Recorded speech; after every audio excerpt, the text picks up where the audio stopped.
Sehingga kami boleh ada sampai pada hari ini Tuhan. Bukan karena kekuatan kami, bukan karena kemampuan kami, karena Engkau yang mengasihi kami Tuhan. Itu sebabnya hanya Engkau satu-satunya yang kami andalkan di dalam kehidupan kami. Kami tidak mampu berjalan sendiri tanpa Engkau Tuhan. Terima kasih Tuhan, terima kasih.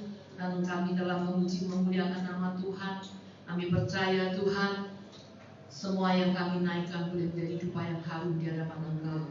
Dan tiba saatnya kami hendak membuka hati bagi firman Tuhan. Mari Roh Kudus biar Engkau mengurapi setiap hati dan pikiran kami, sehingga kami dapat duduk dengan tenang. Kami boleh mendengar suara-Mu melalui kebenaran firman Tuhan, dan boleh kami lakukan dalam kehidupan kami. Terima kasih Tuhan. Terima kasih kami akan menyambut firman-Mu dalam nama Tuhan Yesus Kristus. Haleluya. Amin. Silakan duduk. Shalom. Puji Tuhan. Kalau sore hari ini kita diberkati oleh Tuhan, sekalipun cuaca mungkin hari ini nanti hujan deras sehingga Bapak Ibu Saudara banyak yang mungkin terhalang tidak bisa hadir. Tapi saya percaya Bapak Ibu Saudara yang ada di sini dan semua yang ada yang di rumah yang mengikuti online, kami percaya semua diberkati oleh Tuhan. Mari sore hari ini kita akan bersama-sama, kita akan mempelajari satu kebenaran firman Tuhan yang sangat indah, yang sangat kita butuhkan dalam kehidupan kita. Saya berikan satu judul firman Tuhan, hidup dalam roh. Dan mari kita akan membaca terlebih dahulu dari kitab 2 Raja-Raja, pasal yang kedua, ayat yang ke-13 sampai yang ke-18. 2 Raja-Raja 2 ayat 13 sampai yang ke-18. Demikian bunyi firman Tuhan. Sesudah itu dipungutnya jubah Elia yang telah terjatuh. Lalu ia berjalan hendak pulang dan berdiri di tepi sungai Yordan. Ia mengambil jubah Elia yang telah terjatuh itu, dipukulkannya ke atas air sambil berseru, "Di manakah Tuhan Allah Elia?" Ia memukul air itu, lalu terbagi ke sebelah sini dan ke sebelah sana, maka menyeberanglah Elisa. Ketika rombongan nabi yang dari Yeriko itu melihat dia dari jauh, mereka berkata, "Roh Elia telah hinggap pada Elisa." Mereka datang menemui dia, lalu sujudlah mereka kepadanya sampai ke tanah. Mereka berkata, "Coba lihat, di antara hamba-hambamu ini ada 50 orang laki-laki, orang-orang tangkas. Biarlah mereka itu pergi mencari tuanmu. Jangan-jangan ia diangkat oleh Roh Tuhan dan dilemparkannya ke atas salah satu gunung atau ke dalam salah satu lembah." Elisa menjawab, "Janganlah, suruh pergi." Tetapi ketika mereka mendesak-desak dia sambil memalukan, maka berkatalah ia, "Suruhlah pergi." Mereka menyuruh 50 orang. Orang-orang ini mencari 3 hari lamanya, tetapi tidak bertemu dengan Elia. Ketika mereka kembali kepada Elisa yang masih tinggal di kota Yeriko, berkatalah ia kepada mereka, Bukankah telah kukatakan kepadamu, jangan pergi? Amin. Ayat-ayat firman Tuhan ini sangat indah. Nanti Bapak Ibu bisa ulang baca di rumah dari pasal 2 ayat yang pertama sampai yang ke-18 ini tentang Elia naik ke surga. Ayat ini sungguh sangat indah ketika saya membaca ulang berulang. Wah, luar biasa. Sungguh roh Tuhan itu begitu besar di dalam kehidupan setiap orang yang percaya kepada Tuhan. Nah, Allah itu menghendaki kita untuk hidup di dalam tuntunan Roh Kudus. Kalau kita sampai pada hari ini kita bisa ada, kita boleh hidup di tengah-tengah masa yang sukar, apalagi sampai pada hari ini juga pandemi itu belum selesai. Tentu kita sebagai anak Tuhan, kita merasakan bahwa saya atau kita hidup ini bukan karena kekuatan kita. Nah, Alkitab jelas berkata, kalau kita melihat dalam firman Tuhan, ada ayat dikatakan, hiduplah oleh roh, maka kamu tidak akan menuruti keinginan daging. Dalam Galatia 5 ayat yang ke-16 tertulis seperti itu. Hiduplah oleh roh, maka kamu tidak akan menuruti keinginan daging. Manusia memang masih terdiri dari darah dan daging. Tentu kita sama, baik yang mengenal Tuhan maupun yang belum percaya kepada Yesus, semuanya sama. Nah, dari hal ini ketika kita melihat, terlebih lagi kalau kita mencermati, merenungkan ayat-ayat tentang Elia naik ke surga ini, berarti dalam hidup kita sebagai anak-anak Tuhan, sebagai orang-orang Kristen, dalam kekristenan ini ada dua pilihan. Apakah kita hidup dalam daging atau kita ini hidup dalam roh? Kalau kita mengaku bahwa kita percaya kepada Yesus, kita harus tahu bahwa kita harus hidup di dalam roh. Sekalipun hidup kita, tubuh kita ini masih terdiri dari darah dan daging, tapi kita harus hidup di dalam roh. Kalau kita hidup dalam daging, keinginan daging yang harus kita penuhi. Seperti contohnya kita lapar harus makan, tidak tahan, dan keinginan-keinginan duniawi yang ada itu merupakan keinginan daging, tentu kita tahu. Kalau kita hidup di dalam daging, maka kita hanya sekedar hidup seperti kita menuliskan posisi kita, keadaan kita, KTP kita, status kita, agama Kristen. Ya. Kalau kita hidup di dalam daging, maka kita hanya sekedar punya agama Kristen. Tertulis agama Kristen memang. Sepertinya kita memang sudah tahu Tuhan Yesus, tapi kita belum mengenal sampai sedalam-dalamnya. Nah, di dalam Roma 8 ayat yang ke-8, kalau kita melihat sebuah ayat yang sangat indah tertulis di sini, coba saya akan bacakan Roma 8 ayat yang ke-8. Dikatakan, mereka yang hidup dalam daging tidak mungkin berkenan kepada Allah. Amin.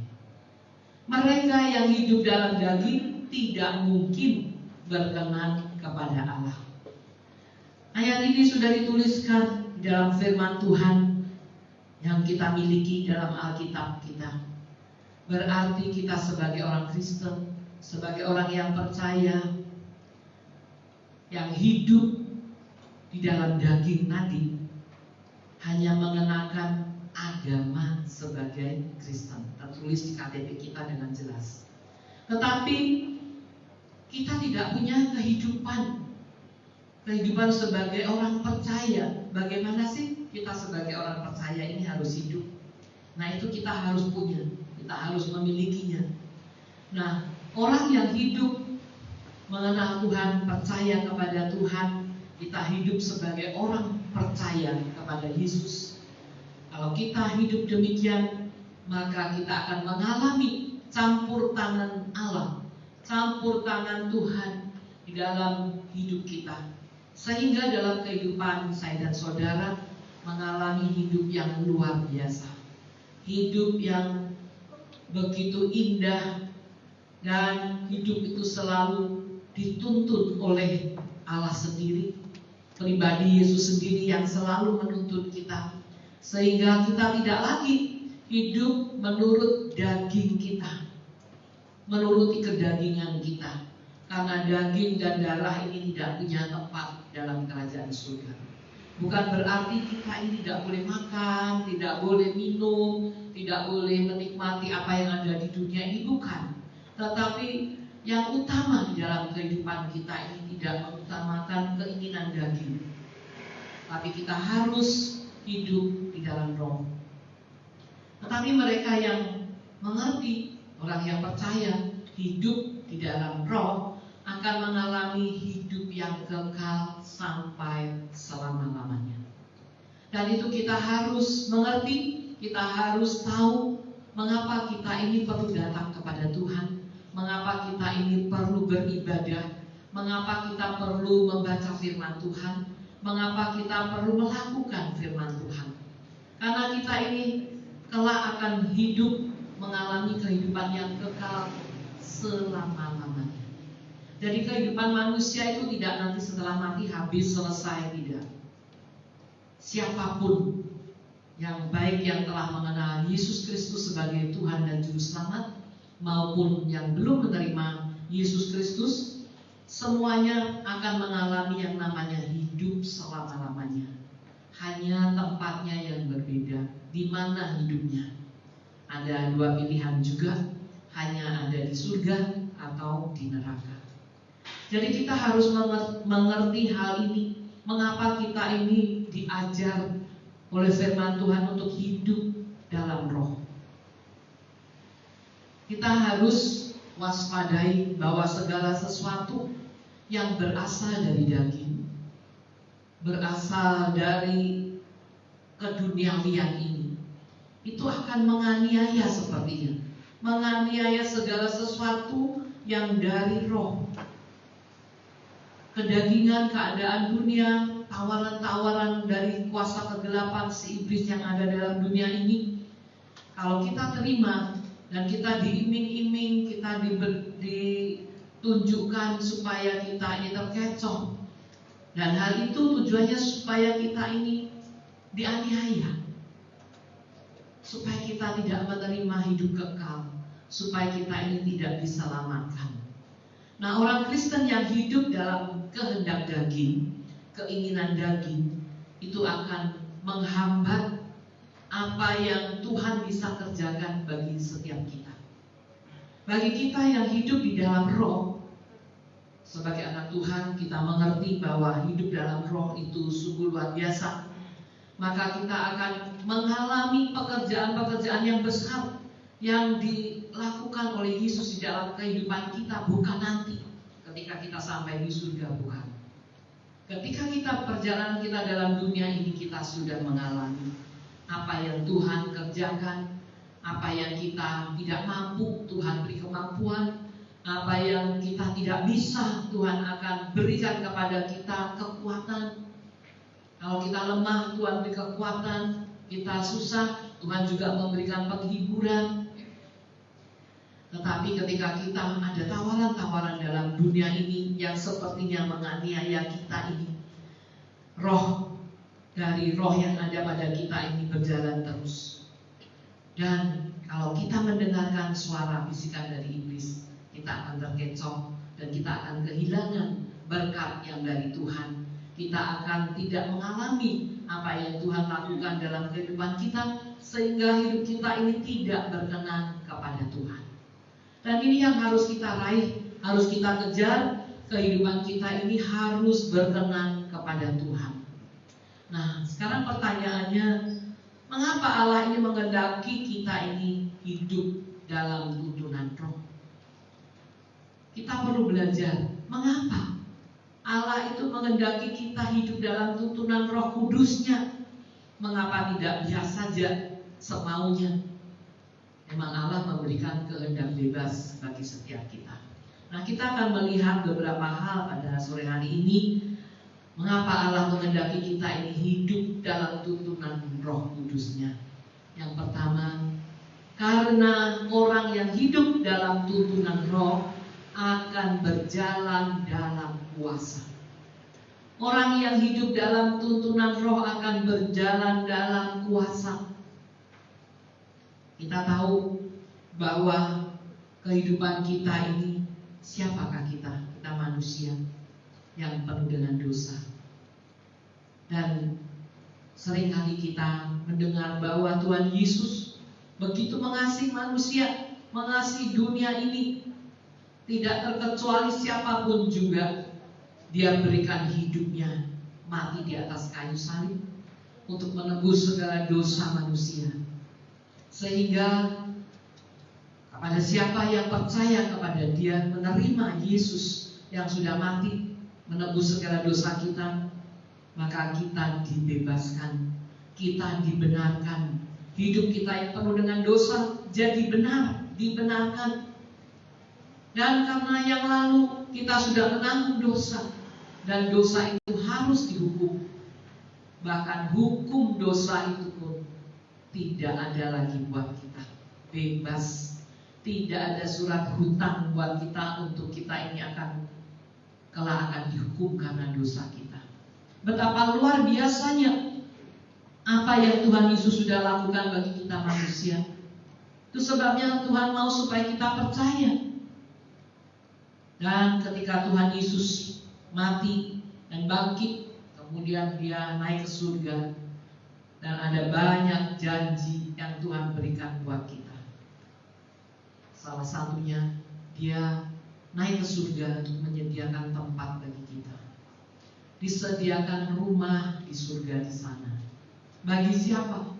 Bagi setiap kita yang percaya dan hidup berkenan kepadanya. Itu yang harus kita mengerti dan harus kita tahu. Nah, kita berkata bahwa kerajaan Allah itu bukan hanya terdiri dari perkataan, hanya omong kosong. Masa ada ya surga, masa di surga kita disediakan rumah? Seringkali ada orang yang tidak percaya. Tapi firman Tuhan berkata, Alkitab berkata, kerajaan Allah itu bukan hanya terdiri dari perkataan, tetapi terdiri dari kuasa. Kerajaan Allah bukan hanya perkataan, tetapi terdiri dari kuasa. Kalau kerajaan Allah atau bahkan hidup kita hanya berjalan dalam perkataan, hanya sekedar ngomong saja, maka hidup kita sebagai anak-anak Tuhan, hidup kekristenan kita ini tentu akan membosankan. Ternyata ikut Tuhan, beribadah, berdoa, ya tidak ada kuasa yang bisa kita alami, sehingga kita akan bosan. Tetapi waktu kita mulai berjalan dalam kuasa, maka di situ kita akan melihat kemenangan. Ketika kita percaya kepada firman Tuhan, dan firman Tuhan ini berkuasa, maka kita akan berjalan di dalam kemenangan. Sehingga mujizat demi mujizat kita alami. Perkara besar yang mustahil mungkin bagi manusia mulai terjadi. Kita bisa melihat dari apa yang kita alami ketika kita sungguh-sungguh hidup berkenan kepada Tuhan. Seperti tadi kalau kita membaca ayat dari kitab 2 Raja-Raja tadi yang saya bacakan dari ayat yang ke-13. Nanti kalau masih ada waktu banyak saya akan bacakan sedikit dari ayat yang pertama supaya kita mengerti. Nah, tadi kita sudah membaca seperti contohnya Nabi Elisa. Bagaimana ketika Nabi Elia itu diangkat di bawah Tuhan ke surga. Kalau kita melihat kisahnya dari ayat yang pertama, bagaimana kegigihan Nabi Elisa ini. Dia ketika disuruh pergi meninggalkan Elia, tidak mau. Kemanapun Elia pergi, dia mau ikut.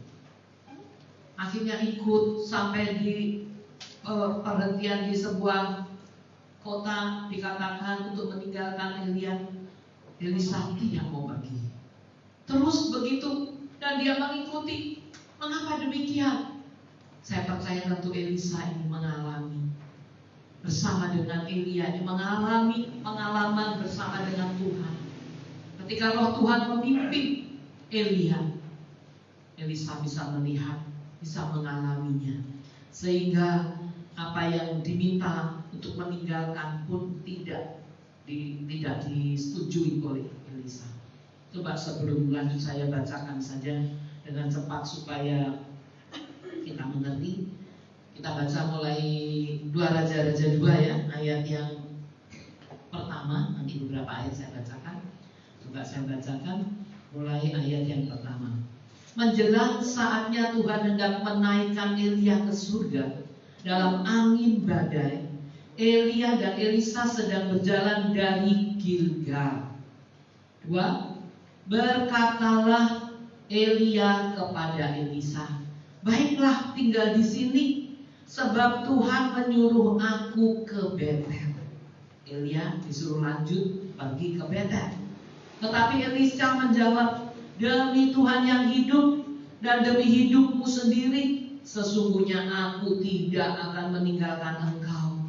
Lalu pergilah mereka ke Betel. Nah, akhirnya Elia dan Elisa sama-sama pergi ke Betel. Pada waktu itu keluarlah rombongan nabi yang ada di Betel mendapatkan Elisa. Lalu berkatalah mereka kepadanya, sudahkah engkau tahu bahwa pada hari ini Tuanmu akan diambil daripadamu oleh Tuhan terangkat ke surga? Jawabnya, aku juga tahu, diamlah. Berkatalah Elia kepadanya, hai Elisa, baiklah tinggal di sini, sebab Tuhan menyuruh aku ke Yeriko. Nah, jadi dari ayat yang kita baca sampai ayat yang keempat ini, dari awal Elia dengan Elisa ini bersama-sama dari Gilgal, kemudian sampai di Betel. Sampai di Betel juga disuruh berpisah, tetap tinggal di sini karena Tuhan berkata kepada Elisa dan Elia untuk lanjut ke Yeriko. Tapi dalam perjalanan ini kita melihat kisahnya, nanti saudara baca lebih lagi. Terus Elia tidak mau, dia terus mengikuti apa yang Tuhan suruh Elisa pergi kemana. Elia tidak mau berpisah. Dari kisah ini kita tahu bahwa perkataan yang disampaikan oleh Elisa tadi dan Elia tadi, sebab Tuhan menyuruh aku, Tuhan menyuruh aku, Tuhan menyuruh aku. Jadi Tuhan itu bisa ngomong dan bisa disuruh Tuhan taat. Kemudian Elisa yang juga dituntun hidup dalam roh memberitahu kepada Elia, memberitahu kepada Elisa untuk ke sini, tetap di sini karena aku disuruh Tuhan ke sana, lanjut ke sana ya. Kalau kita baca demikian, dan Elia tetap ikut ya, tetap ikut. Dan kemudian ketika kita melihat pada ayat yang ke-8 ya, saya akan bacakan di ayat yang ke-8 supaya tidak terlalu lama. Dikatakan lalu Elia mengambil jubahnya, digulungnya, dipukulkannya ke atas air itu, maka terbagilah air itu ke sebelah sini dan ke sebelah sana, sehingga menyeberanglah keduanya dengan berjalan di tanah yang kering. Wah, ini terjadi mujizat ya. Sudah melakukan perkara yang besar. Elia dengan jubahnya dipukulkan ke atas air, kemudian air itu terbelah sehingga bisa berjalan di tanah yang kering. 9. Dan sesudah mereka sampai di seberang, berkatalah Elia kepada Elisa, mintalah apa yang hendak kulakukan kepadamu sebelum aku terangkat daripadamu. Jawab Elisa, biarlah kiranya aku mendapat 2 bagian dari rohmu. Wah, luar biasa. Karena dia tahu Elia dipimpin oleh roh, sehingga dia bisa mendengar suara Tuhan. Dia tahu Tuhan mau mengangkat dia ke surga, dan dia harus berjalan menurut tuntunan Tuhan, Roh Kudus yang menuntun dia. Dan Elisa mengetahui ini, dan dia mengikuti terus. Dan ketika kita membaca ayat-ayat tadi yang sudah kita baca ini luar biasa. Jadi demikian mengapa Allah ini menghendaki kita hidup dalam tuntunan roh.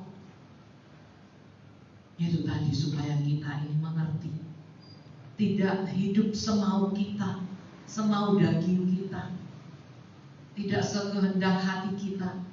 Tapi kita sebagai anak-anak Tuhan, kita harus dekat dengan Tuhan.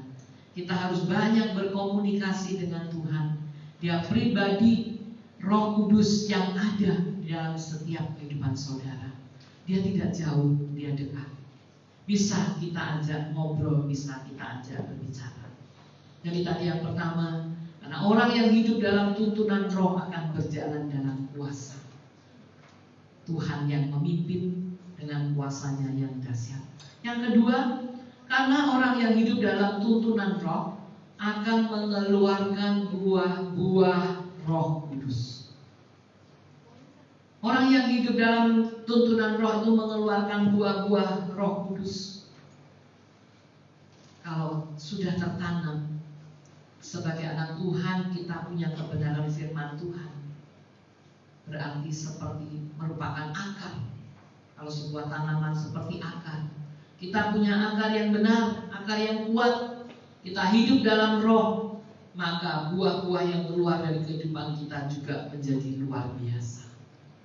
Nah, ketika kita, tadi dari awal saya katakan, kalau kita tidak hidup di dalam roh, sepertinya kita ini agama Kristen hanya sekedar agama. Tapi kita tidak tahu arah. Kita tidak tahu bagaimana kita harus hidup. Kita tidak mengerti kuasa Tuhan karena tidak pernah mengalami. Nah, yang kedua ini tadi kita harus melihat. Kita akan belajar tadi bahwa orang yang hidup dalam tuntunan roh itu akan mengeluarkan buah roh. Coba kita lihat di dalam Galatia 5 ayat yang ke-22 dan 23. Mungkin kita juga sudah hafal ayat-ayat itu. Apa yang dikatakan oleh firman Tuhan. Galatia 5 ayat 22 dan 23. Di sini kalau saya bacakan, tetapi buah roh ialah kasih, sukacita, damai sejahtera, kesabaran, kemurahan, kebaikan, kesetiaan, kelemah lembutan, penguasaan diri. Tidak ada hukum yang menentang hal-hal itu. Nah, itulah buah roh yang harus ada, yang keluar dari kehidupan kita. Ketika kita hidup dipimpin oleh roh, maka kita harus memiliki kasih.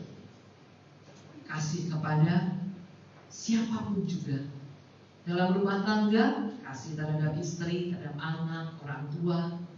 Kemudian kita keluar bertetangga, kita harus mengasihi tetangga kita, siapapun yang ada di dekat kita. Mungkin kita sedang bekerja di kantor, teman-teman sekantor kita. Di perusahaan yang lain, di pabrik, teman-teman sepabrik kita, di sawah ladang kita. Kita harus hidup dengan penuh kasih, karena Yesus yang sudah mengasihi kita itu teladan kita. Kemudian di sini dituliskan kita juga harus sukacita, penuh sukacita. Nah, seringkali kita ini kehilangan sukacita karena kita tidak mengerti bahwa Tuhan menciptakan manusia itu tidak ada yang sama. Kita ngomong A, sama mungkin temanya A, tapi pendapatnya bisa beda. Ketika pendapat orang lain beda, kemudian kita kehilangan sukacita. Karena apa? Karena kita tidak setuju aja sudah dongkol, sakit hati, kehilangan sukacita. Sehingga buah roh itu tidak ada dalam kehidupan kita. Kemudian damai sejahtera. Kalau tidak ada sukacita, mana ada damai sejahtera? Pasti tidak ada. Damai sejahtera harus ada dalam kehidupan kita. Juga kesabaran, kemurahan, kebaikan, kesetiaan, kelemah lembutan, bahkan sampai penguasaan diri. Jadi kita harus berbuah ini dalam kehidupan kita. Kalau ada orang marah-marah, biasa ya. Jangan kita ikut dongkol, rugi kita. Padahal kita itu diuji untuk kita bisa lemah lembut, kita bisa sabar, harus ada orang yang marah dengan kita. Kalau tidak bagaimana? Kalau semua baik-baik dengan kita, bagaimana kita mau diuji? Apakah kita sudah lulus dalam kesetiaan kesabaran kita? Nah, belum. Jadi kalau ada sesuatu yang mungkin tidak enak di hati kita, di hadapan kita, orang lain, dan lain sebagainya, apapun yang membuat hati kita dongkol, benci, tidak suka, buang semuanya. Karena kita yang hidup dalam roh, kita harus membuahkan buah roh itu. Itu harus ada dalam setiap kehidupan kita. Sehingga kalau kita melakukan hal ini, maka dalam kehidupan kita ini kita akan menjadi berkat bagi orang lain. Orang lain akan melihat kita, wah, tak sakiti hatinya kok ya, tetap sabar ya, tetap mengasihi saya, tetap memperhatikan saya, tetap menyapa saya. Nah, itu menjadi berkat buat orang lain. Tuhan mau seperti itu. Orang tidak kemudian melihat kemuliaan Tuhan yang bagaimana di dalam kehidupan kita, tidak. Yang sederhana-sederhana saja, yang keseharian kita lakukan harus kita tunjukkan, dan itu orang lain akan melihat. Tapi kalau kita katanya orang Kristen, katanya percaya kepada Yesus, baru mungkin mendengar satu perkataan yang tidak enak di hati aja sudah kita maki-maki, kita marah. Kemudian orang lain akan berkata, katanya, tuh sering kita dengar, katanya anak Tuhan. Tapi kok demikian ya? Nah, tidak jadi berkat. Itu sebabnya Tuhan mau supaya orang yang hidup dalam tuntunan Roh Kudus, Roh Tuhan ini benar-benar kita ini luar biasa, bisa kita tunjukkan kepada orang-orang yang ada di sekitar kita. Kita mengeluarkan buah roh, kata-kata yang manis, perbuatan yang baik, yang penuh kasih, semua harus kita lakukan. Dari mana kalau kita tidak membaca firman Tuhan, kita akan tahu apa yang Tuhan ingin untuk kita lakukan dalam kehidupan kita. Jadi kita harus tahu, kalau kita lakukan semuanya itu, maka kita akan merasakan hidup kita ini luar biasa. Hidup kita ini akan mengalami kuasa Tuhan, sehingga kita tahu, oh ternyata Tuhan yang aku sembah itu seperti ini. Jadi kita akan lebih sungguh-sungguh. Nah, persoalannya ada banyak orang yang berbicara tentang Tuhan, tetapi hidupnya tidak mengeluarkan buah tadi, tidak menjadi berkat bagi banyak orang, sehingga orang tidak bisa melihat kemuliaan Tuhan, orang tidak bisa melihat kasih Tuhan dari kehidupan kita sebagai anak-anak Tuhan. Mari kita ubah. Kalau sampai hari ini mungkin ada dalam kehidupan kita yang masih belum menjadi berkat, kita supaya mengerti, karena dia hanya bisa berbicara tentang Tuhan, ayo ikut ke gereja, tapi melihat perbuatan kita, mereka tidak mau ya. Aku tidak mau seperti dia yang mau suka marah-marah dan lain sebagainya. Tapi kalau kita mengeluarkan buah-buah Roh Kudus, pasti orang akan mengikuti kita. Yang ketiga, karena orang yang hidup dalam tuntunan roh akan merasakan dan melayani dengan karunia-karunia Roh Kudus. Karena orang yang hidup dalam tuntunan roh akan merasakan dan melayani dengan karunia-karunia Roh Kudus. Nah, kita tahu kita manusia ini seringkali kita tidak sadar ya.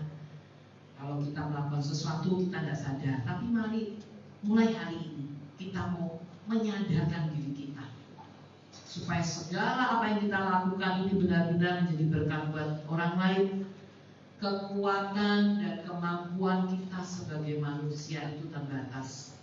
Tetapi kalau kita mohon kepada Tuhan, maka Tuhan itu akan memberikan karunia-karunia yang tidak kita miliki, akan kita miliki, akan turun atas hidup kita.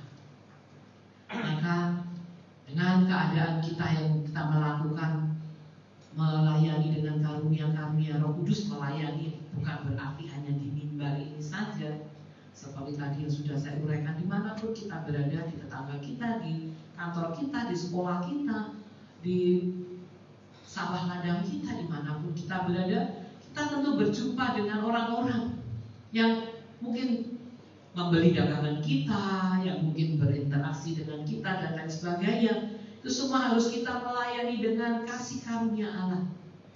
Kita harus memberikan yang terbaik kata-kata kita, sehingga kita seperti Tuhan melihat kita ini, kita melayani Dia menjangkau banyak jiwa. Kita bisa melayani menjangkau banyak jiwa. Pelayanan kita akan menyenangkan hati Tuhan. Dan itu yang Tuhan kehendaki. Seperti kalau kita melihat tadi dalam ayat-ayat firman Tuhan yang sudah kita baca tentang Elia dan Elisa tadi, bagaimana kita melihat hikmat yang Tuhan berikan, karunia yang Tuhan berikan kepada hamba-hambanya Elia dan juga kepada Elisa. Luar biasa. Dengan hikmat, tidak kemudian tadi kita baca ketika sampai dari Gilgal sampai di Betel, kemudian mungkin Elia berkata kepada Elisa dengan kasar, sudah kamu tidak usah ikut, ya, tidak usah tahu, ya. Tapi dia memberitahukannya juga dengan baik. Dikatakan di sini, dia mengatakan tadi, berkatalah Elia kepada Elisa, baiklah tinggal di sini, kamu di sini saja. Ya, maksudnya demikian. Sebab Tuhan menyuruh aku ke Betel. Kamu tidak usah ikut. Tapi bahasanya, perkataannya juga harus penuh kasih, penuh dengan hikmat. Kita pelajari dengan teliti, ada banyak hal yang kita bisa pelajari dari ayat-ayat yang tertulis di dalam kitab 2 Raja-Raja ini. Jadi kita bisa tahu bahwa hidup kita ini sungguh luar biasa kalau kita ini hidup dalam tuntunan Roh Kudus. Sekalipun kita tidak punya kepandaian, tidak sekolah yang sampai tinggi, tidak sampai S1, S2, S3 dan lain sebagainya, tapi Tuhan kalau memberi hikmat, kita akan bisa menjadi orang-orang yang dipakai oleh Tuhan untuk melayani Dia, untuk menjadi berkat bagi orang lain. Karena ada karunia Roh Kudus yang kita lakukan tadi, memberikan karunia kepada kita sehingga kita mampu. Dan yang keempat, karena orang yang hidup dalam tuntunan Roh akan senantiasa berjalan dalam kehendak Tuhan. Orang yang hidup dalam tuntunan Roh akan senantiasa berjalan dalam kehendak Tuhan. Nah, mungkin kita bertanya, mana kita tahu kehendak Tuhan? Paling gampang baca firman. Semua yang tertulis di dalam firman Tuhan ini adalah buku panduan perjalanan kita. Kalau kita belum peka, tidak peka dengan suara Roh Kudus, kita bisa baca firman. Tuhan bisa ketika saudara menghadapi sesuatu hal, mungkin persoalan, kesulitan, karena kita rajin baca firman Tuhan, seperti muncul di dalam otak kita ini. Ada sebuah ayat yang muncul di otak kita dan sangat memberkati kita, terus terngiang-ngiang, seperti ingat ayat itu yang pernah aku dengar. Ya. Cara Tuhan menuntun bisa demikian. Bisa melalui orang lain. Orang lain yang menegur kita. Itu sebabnya kita kalau ada orang yang ngomong jangan keburu-buru berpikir negatif. Kadang-kadang kita tidak dengar suara Tuhan, kita tidak dengar pimpinan Roh. Kemudian Tuhan mengutus seseorang untuk memberitahu kita apa yang harus kita lakukan, apa yang harus kita kerjakan. Nah, orang yang hidup di dalam daging, kita masih hidup dalam daging dan darah, hanya memikirkan kehendak dan keinginan manusia kita. Seringkali kita hanya memikirkan ini untuk aku, ini aku perlu, untuk aku, hanya keinginan, kebutuhan kita ini yang dipikirkan. Tapi orang yang berjalan dalam tuntunan Roh akan senantiasa memikirkan kehendak Allah. Kalau aku melakukan ini, Tuhan senang enggak ya? Kalau aku memilih jalan yang belok ke kanan ini, apakah Tuhan suka ya? Apakah seizin Tuhan ya? Nah, kalau kita selalu memohon kepada Tuhan, tentu kita akan berdoa dulu. Kita tanya kepada Tuhan dulu. Kemudian juga rancangan-rancangan Allah yang sudah diberikan buat kita, supaya kita ini tahu rancangan apa ya. Mungkin dalam bisnis, dalam rumah tangga, dalam studi, dalam kehidupan kita pribadi, macam-macam. Tuhan sudah mempunyai rancangan bagi setiap saudara, dan itu kita harus tahu. Kalau kita tidak mengerti, maka kita tidak akan punya tanggung jawab. Seperti halnya kalau kita sebagai pelajar, saya berikan contoh, kalau anak-anak yang sekolah, ketika sudah selesai SMA gitu ya, kelas berapa sekarang saya tidak bisa menghitung, kelas 12 atau kelas 14 saya tidak tahu. Pokoknya selesai SMA, kalau dulu kan SMP, SMA enak gitu ya. Sekarang hitungan gini, wah di sini nak nyantol gitu ya. Nah, setelah SMA mau ambil jurusan ke universitas, ya, memilih. Nah, kalau kita tidak punya pilihan, tidak punya kemantapan dulu yang kita rancangkan, nah, aku selesai SMA ini mau masuk jurusan apa, elektro, atau pertanian, atau farmasi, atau apa, kita bingung. Sampai di universitas mau daftar, kita bingung mau daftar apa ya. Tapi beda kalau kita sudah siapkan waktu SMA atau mungkin sejak SMP kita sudah mempersiapkan, aku besok kalau selesai SMA aku kepingin sekolah misalkan mau ngambil arsitek. Mantap, sudah datang ke universitas, tidak menoleh lagi, langsung ambil formulir, isi jurusannya yang kita tuju. Nah, demikian pula kehidupan kita ini sudah di dalam rancangan Tuhan. Kalau kita tidak ngerti, kita tidak pernah tanya Tuhan, kita tidak pernah dekat sama Tuhan, bingung mau ambil jurusan kemana ya, surga atau neraka? Bingung ya.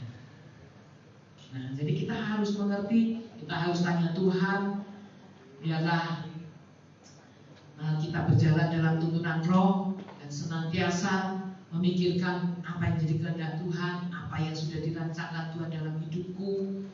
Kemudian kalau dalam pelayanan yang mengasihi Tuhan, melayani Tuhan, mungkin sudah memikirkan tentang perluasan, tentang kerajaan Allah, untuk kerajaan Allah dimanapun kita berada, kita sudah memikirkan itu. Nah, kita harus tahu, seperti tadi kalau kita sudah membaca di dalam kitab Roma pasal yang ke-8 tadi, ayat yang ke-8 apa sudah saya baca tadi ya? Ayat yang ke-8 tadi dikatakan, Roma 8 ayat 8, mereka yang hidup dalam daging tidak mungkin berkenan kepada Allah. Jadi kalau kita hidupnya hanya kepingin memenuhi daging kita, puas, senang, sukses, senang, tapi karena kekuatan kita hanya memikirkan kedagingan kita, ketika kita sukses, apa yang kita lakukan? Kesombongan. Kita jadi sombong. Tapi beda kalau kita mengerti kehendak Allah, bahwa Tuhan pasti, kata firman Tuhan, kita memiliki hari depan yang penuh dengan pengharapan. Jadi rancangan Tuhan itu pasti yang terbaik. Kita tahu, pasti kita tidak akan sombong, karena kita tahu bahwa semua yang terbaik itu sudah disediakan Tuhan bagi kita yang mengasihi Dia. Jadi karena Allah itu roh, maka kita sebagai anak-anak Tuhan, sebagai anak-anaknya, kita harus hidup dalam kehendak Tuhan. Baca firman. Jangan sampai kita tidak tahu. Jangan sampai kehendak Tuhan yang mana yang buat aku. Semua isi Alkitab ini buat kita semua. Nanti Tuhan yang akan memimpin saudara. Ketika saudara terjun dalam bisnis, dalam studi, dalam berumah tangga, dalam apapun juga dalam pelayanan, ketika saudara bergantung kepada Tuhan, melakukan kehendak Tuhan, apa yang sudah dirancangkan Tuhan, maka Tuhan yang akan memimpin. Itu luar biasa. Siapa kita? Kita ini tidak tahu. Bukan kemudian kalau seorang hamba Tuhan itu sudah tahu duluan, oh sudah ada yang demikian. Ada yang demikian sudah tahu, tapi ada yang karena tidak tahu, atau berkeras hati tidak mau sehingga tidak tahu. Akhirnya kita juga baru mengerti akhirnya, oh ternyata gitu ya. Orang seringkali berkata, oh ternyata demikian. Oh ternyata Tuhan mau aku seperti ini. Nah kita harus mencari itu, kita harus datang kepada Tuhan. Daging mematikan, tetapi roh itu menghidupkan, untuk kita bisa berjalan dalam perkenanan Tuhan sampai selama-lamanya. Kita harus ingat bahwa hari-hari yang kita lewati bukan semakin baik. Hari-hari yang sedang kita lalui ini, dikatakan oleh firman Tuhan, hari-hari menjelang hari kedatangan Tuhan, kita akan menghadapi masa yang sukar. Kesukaran apa kita belum tahu. Seperti halnya yang baru kita alami selama 2 tahun ini. Dulunya apa ada yang tahu kalau kita akan menghadapi di dunia ini virus yang tidak kelihatan, yang bisa mematikan, tidak ada yang tahu. Nah itu sebabnya biar kita selalu datang kepada Tuhan. Kita mau hidup di dalam roh. Seperti tadi kalau kita melihat ayat yang awal kita baca dari kitab 2 Raja-Raja tadi ya, tentang Elia dan Elisa. Ketika Elia akhirnya dia diangkat Tuhan ke surga, kemudian apa yang diminta ketika ditanya apa yang diminta oleh Elisa? Biarlah kiranya aku mendapat 2 bagian dari rohmu. Wah, tidak cuma 1. Dia mau minta double. Ya. Dan akhirnya kira-kira dikasih enggak? Dapat. Ya. Kalau kita lihat dikatakan di sini ayat yang ke-10 ya, saya bacakan sampai yang di sini supaya kita tuntas habis mengerti ya, pulang dari gereja ini. Ayat yang ke-10 2 Raja-Raja pasal 2 tadi. Berkatalah Elia, yang kau minta itu adalah sukar. Tetapi jika engkau dapat melihat aku terangkat daripadamu, akan terjadilah kepadamu seperti yang demikian. Dan jika tidak akan terjadi. Ayat yang ke-11. Sedang mereka berjalan terus sambil berkata-kata, tiba-tiba datanglah kereta berapi dengan kuda berapi memisahkan keduanya. Lalu naiklah Elia ke surga dalam angin badai. Ketika Elisa melihat itu, melihat Elia diangkat Tuhan naik ke surga, maka berteriaklah ia. Nah, tadi pesannya Nabi Elia tadi, kalau kamu bisa lihat apa yang kamu minta, kamu dapat. Ternyata di sini kita baca melihat. Elisa melihat. Ketika Elisa melihat itu, maka berteriaklah ia, Bapakku, Bapakku. Wow. Kereta Israel dan orang-orangnya yang berkuda. Kemudian tidak dilihatnya lagi. Lalu direnggutkannya pakaiannya dan dikoyakkannya menjadi 2 koyakan. Sesudah itu dipungutnya jubah Elia. Dia naik surga, jubahnya tinggal ya. Dibuang gitu ya, ditinggal. Dipungutnya jubah Elia yang telah terjatuh. Lalu ia berjalan hendak pulang dan berdiri di tepi sungai Yordan. Coba lihat, bawa bajunya Elia. Ia mengambil jubah Elia yang telah terjatuh itu, dipukulkannya ke atas air itu sambil berseru, di manakah Tuhan Allah Elia? Wah, dia mau lakukan seperti tadi yang Elia lakukan pada waktu dia mau berjalan menyeberang sungai itu. Dia memukul air itu, lalu terbagi ke sebelah sini dan ke sebelah sana, maka menyeberanglah Elisa. Jadi luar biasa. Apa yang diinginkan oleh Nabi Elisa, dia minta 2 bagian roh. Dan dikatakan oleh dia, kalau kamu lihat waktu aku terangkat ke surga, kamu dapat.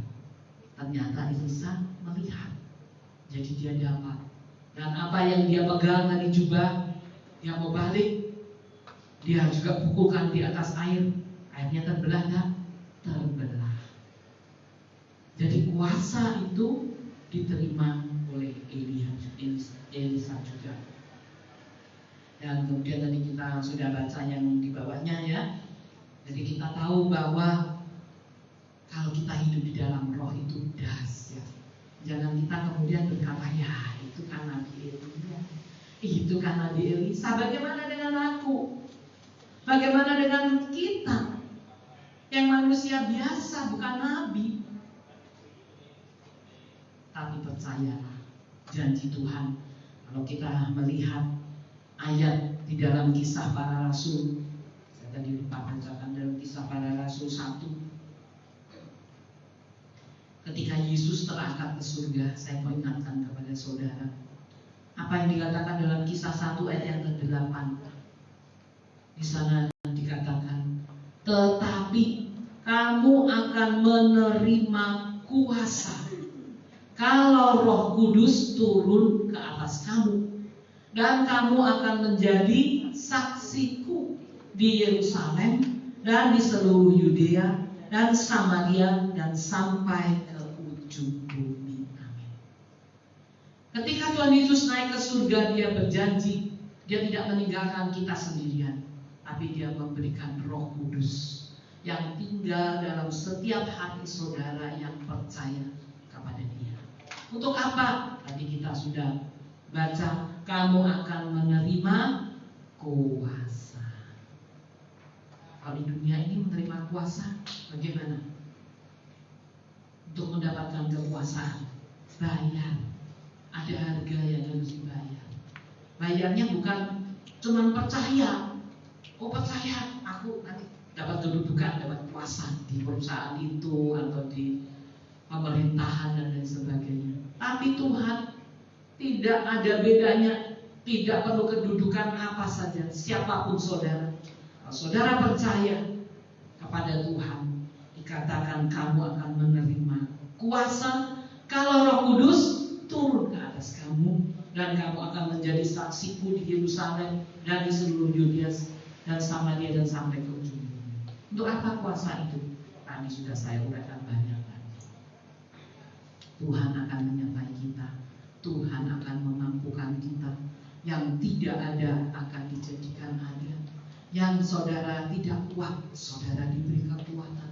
Yang tertutup jalan, tertutup, kita akan dibukakan jalan. Itu sebabnya kita harus hidup berkenan. Jangan sampai ketika kita bekerja, kemudian wah sudah dapat duit banyak, kita menikmati daging kita. Narkoba, wah apalagi banyak minum-minuman keras, kayaknya happy kalau mabuk, happy. Padahal di dalam Yesus buah roh tadi, damai, sejahtera, sukacita, kasih, kelemah lembut, ada semua. Tidak perlu saudara harus berkeringat, hanya saudara setia datang kepada Tuhan, lakukan firman Tuhan, rajin berdoa, menyembah kepada Tuhan, saudara dapat. Apa yang dialami oleh Elisa?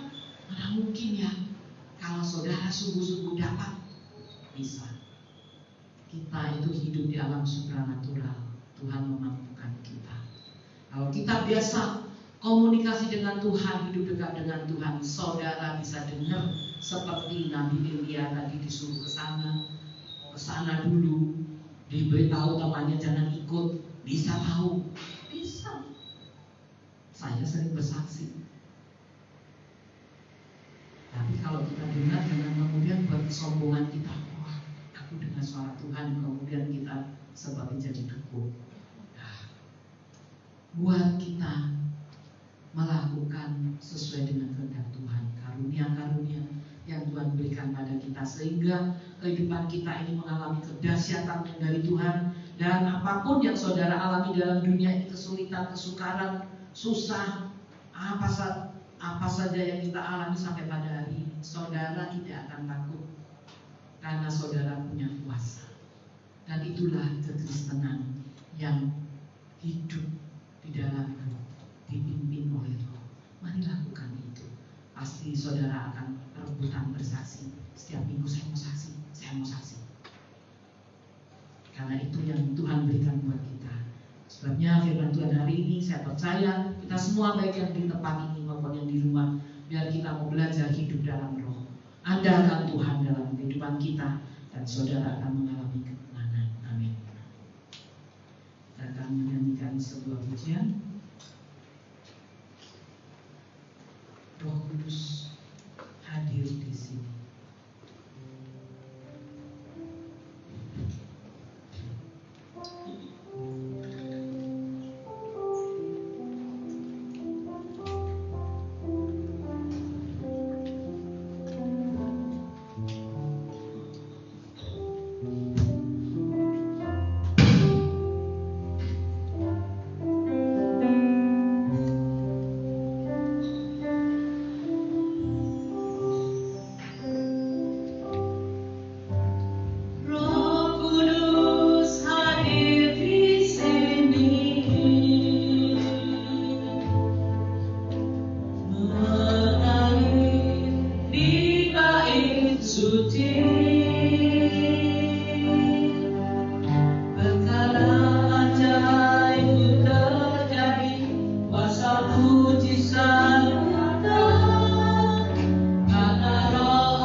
Bila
kepadamu.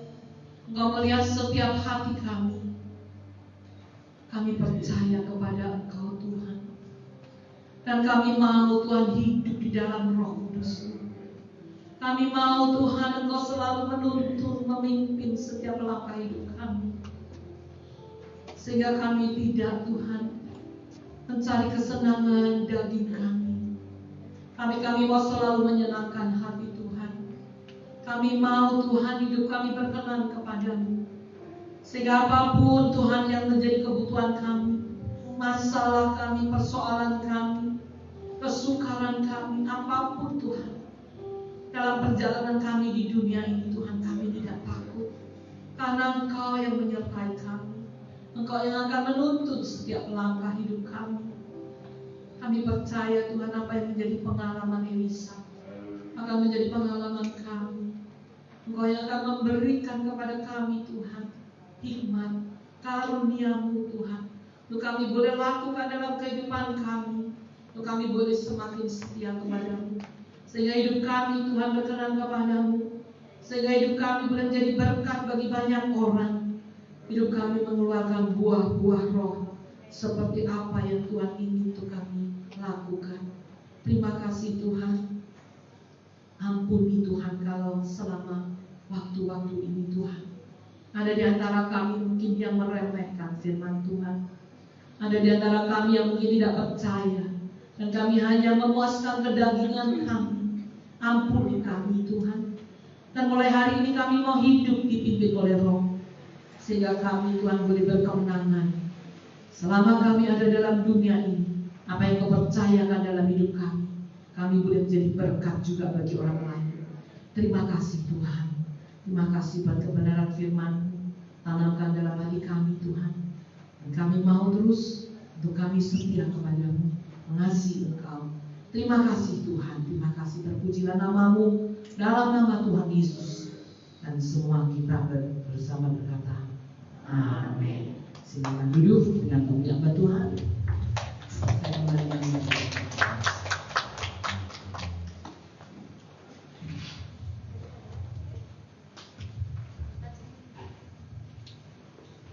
Puji nama Tuhan, kita sudah menikmati berkat firman Tuhan, dan saatnya kita akan memberi persembahan. Mari kita akan masuk ke dalam doa. Terima kasih Tuhan Yesus, terpujilah nama-Mu Bapa. Kami bersyukur Tuhan buat firman pada sore hari ini. Dan Engkau Allah sendiri, Roh Kudus-Mu ya Bapa, yang memampukan setiap kami untuk menjalani hidup ini. Dan kami percaya Tuhan, Engkau yang sanggup memelihara kami, dan tak satu pun ya Bapa yang meninggalkan. Bapa, bila sebentar kami akan memberi Bapa, kami mau memberi yang terbaik Bapa untuk kemuliaan nama-Mu. Dan kami menyerahkan persembahan kami hanya di dalam nama Tuhan Yesus Kristus. Haleluya, amin.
Ya, hari Sabtu tanggal 6 November ada ibadah kaum muda onsite dan streaming Zoom pukul 6 sore di gereja.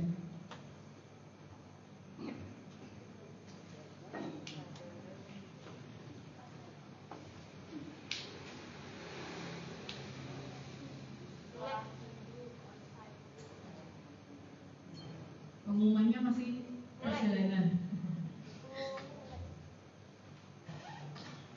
Hari Minggu, ya, sekolah minggunya onsite, jadi mohon bantuan untuk Bapak Ibu, Oma Opa, Mama Papa untuk menginformasikan kepada anak-anak sekolah minggu depan sudah mulai ibadah tatap muka di gereja pukul 8 pagi. Dan juga bisa melalui YouTube channel Sekolah Minggu GBI untuk Suropati Kediri. Ibadah raya umum disertai dengan perjamuan kudus onsite dan streaming YouTube pukul 5 sore dengan YouTube channel GBI Untung Suropati Kediri. Ada lagi? Ya, hari Minggu 14 November 2021 ada ibadah ulang tahun gereja yang ke-61 tahun onsite dan streaming YouTube pukul 5 sore. Ya, demikian pengumuman kiranya bisa menjadi perhatian. Oh ya, mohon maaf kami sampaikan untuk kuota pendaftaran tempat duduk sudah penuh alias ditutup. Jadi Bapak Ibu Saudara yang belum mendapat tempat duduk bisa menyaksikan melalui YouTube channel. Bagi jemaat yang sudah mendaftarkan diri, pembagian tiket menyusul. Ya, demikian pengumuman. Mari saya undang Bapak Ibu Saudara untuk berdiri. Kita akan menerima doa berkat.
Terima kasih Tuhan, sungguh Engkau adalah Allah kami yang dahsyat, Tuhan kami yang telah menebus kami, segala dosa kami telah Kau hapus, bahkan hukum dosa telah Kau bebaskan buat kami. Sungguh Tuhan, hati kami penuh dengan ucapan syukur, kami benar-benar menyembah hanya kepada Engkau Yesus, karena Engkau yang telah membebaskan kami, yang memberikan kasih-Mu yang sangat besar bagi kami Tuhan. Dan melalui kebenaran firman Tuhan yang telah kami terima pada hari ini, kami mau Tuhan terus tetap setia. Bahkan hidup kami mau Tuhan kami dipimpin oleh Roh Kudus-Mu, supaya Tuhan dalam perjalanan kami yang masih ada di dalam dunia ini Tuhan, kami boleh tetap hidup berkenan kepada Engkau. Terima kasih Tuhan untuk kebenaran firman-Mu, dalam Kau terus akan mendewasakan kami, jemaat-Mu GBI Untung Suropati ini. Biarlah kami boleh semakin hari boleh semakin dewasa secara rohani, dan kami boleh melekat hanya kepada Engkau. Terima kasih Tuhan, terima kasih. Kami percaya Tuhan, hari-hari yang sedang kami lewati, Engkau tidak pernah meninggalkan kami, karena Engkau Roh Kudus yang memimpin kami, dan Engkau yang akan menuntun dalam segala jalan-jalan kami Tuhan, sehingga kami mampu, kami kuat, dan kami bisa Tuhan untuk meraih segala apa yang kami harus lakukan, bahkan hidup kami berkemenangan bersama dengan Engkau Yesus. Terima kasih Tuhan, terima kasih. Dan saat ini Tuhan kami juga berdoa Tuhan untuk acara-acara ibadah yang ada, yang hendak kami lakukan Tuhan di hari-hari yang akan datang, untuk hari ulang tahun gereja kami Tuhan. Kami bersyukur Tuhan, kami masih bisa Kau berikan kesempatan untuk kami boleh merayakan ini Tuhan, memperingati betapa Engkau Tuhan memberikan kepercayaan kepada kami untuk kami terus Tuhan menjadi saksi Kristus melalui tempat ini, dan kami boleh Tuhan membawa jiwa-jiwa lebih lagi untuk percaya kepada Engkau. Terima kasih Tuhan, biarlah acara ini Kau juga memberkati kami, Kau memberkati Tuhan semua yang sedang melakukan persiapan-persiapan Tuhan, Engkau yang ada yang memakai semua jemaat-Mu Tuhan. Terima kasih Tuhan, kami percaya Engkau tidak meninggalkan kami. Kami juga berdoa Tuhan untuk ibadah anak-anak sekolah minggu yang akan dimulai hari Minggu nanti Tuhan. Biarlah kami Tuhan juga boleh membawa anak-anak kami dekat dengan Engkau. Karena selama ini Tuhan kami telah banyak libur, dan hari Minggu depan ini Tuhan, biarlah kami boleh membawa anak-anak kami untuk datang dalam ibadah di rumah-Mu Tuhan. Kami percaya Engkau akan menjaga, melindungi semua anak-anak kami, Engkau yang akan memberkati, menyertai kami semua, juga guru-guru sekolah minggu yang ada, Engkau yang akan memberkati, memakai semuanya Tuhan. Kami percaya Tuhan kasih-Mu melimpah dalam setiap kehidupan kami. Terima kasih Tuhan, terima kasih juga apa yang jemaat Tuhan lakukan melalui pekerjaan yang ada, yang Kau percayakan, usaha yang ada, pekerjaan yang ada. Tuhan kami percaya Engkau juga menyertai semua jemaat-Mu. Engkau akan memberkati, dan Roh Kudus-Mu yang akan memimpin setiap jemaat-Mu. Terima kasih Tuhan, Engkau juga memberikan kepada kami damai sejahtera, supaya kami dapat terus Tuhan, kami boleh beraktivitas, dan kami juga boleh tetap setia kepada Engkau. Terima kasih Tuhan, sebentar kami juga akan meninggalkan rumah-Mu ini Tuhan. Kami akan pulang, Engkau menyertai dalam perjalanan kami, halaukan segala halangan rintangan, Engkau akan beserta kami Tuhan, supaya kami boleh tiba di rumah dengan selamat, dan kami boleh membawa berkat bagi saudara-saudara kami yang ada di rumah kami, yang ada di tetangga kami, dan kami boleh menjadi saksi Kristus. Dan sekarang Bapak Ibu Saudara, terimalah berkat yang dari Allah Bapa, kasih setia dari Tuhan kita Yesus Kristus, dan urapan yang baru dari Allah Roh Kudus yang akan memberkati saudara. Manapun saudara berada, diberkati oleh Tuhan. Dimanapun saudara bekerja, pekerjaan saudara diberkati oleh Tuhan. Rumah tangga saudara diberi kebahagiaan dan diberkati Tuhan. Tuhan akan memberkati kesehatan saudara. Tuhan memelihara kesehatan saudara dan menjauhkan dari segala sakit penyakit, dan semua dalam keadaan baik. Berkat Tuhan dilimpahkan dalam kehidupan saudara mulai hari ini sampai selama-lamanya. Terimalah berkat yang dari Tuhan dalam nama Tuhan Yesus Kristus, yang percaya dan menerima berkat berkata amin.